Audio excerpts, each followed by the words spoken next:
حضرت مولا علی شیر خدا رضی اللہ تعالیٰ عنہ ارشاد فرماتے ہیں کہ ایک اعرابی نبی پاک صلی اللہ علیہ وسلم کی بارگاہ میں آیا اور اس نے بار بار سوال کیا، بار بار حضور سے سوال کرنے لگا۔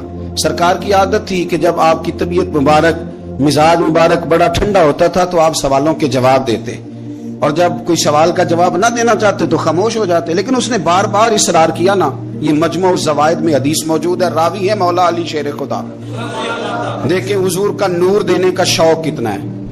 نبی پاک صلی اللہ تعالی علیہ وسلم سے جب اس اعرابی نے بار بار سوال کیا نا تو پھر حضور خود فرمانے لگے، چل پھر مانگ، تو کیا مانگتا ہے؟ مولا علی فرماتے ہمیں بڑا رشک آیا، ہمیں بڑا ناز آیا، ہم نے کہا کیا بات ہے؟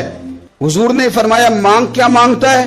اب یہ نبی پاک سے جنت مانگے گا، اور دنیا میں بیٹھے بیٹھے اپنے لیے جنت کی ٹکٹ بک کرا لے گا، اپنے لیے یہ جنت کے اندر بہترین محل اپنے لیے الاٹ کرا لے گا۔ لیکن بڑا ہی بولا تھا، میں کیا کروں، آج بھی اس طرح کے بولے بے شمار ہیں۔ عقیدت سے جاتے ہیں، کامل شیخ کے پاس جاتے ہیں، مانگتے کیا جا کے؟ دنیا کی دولت۔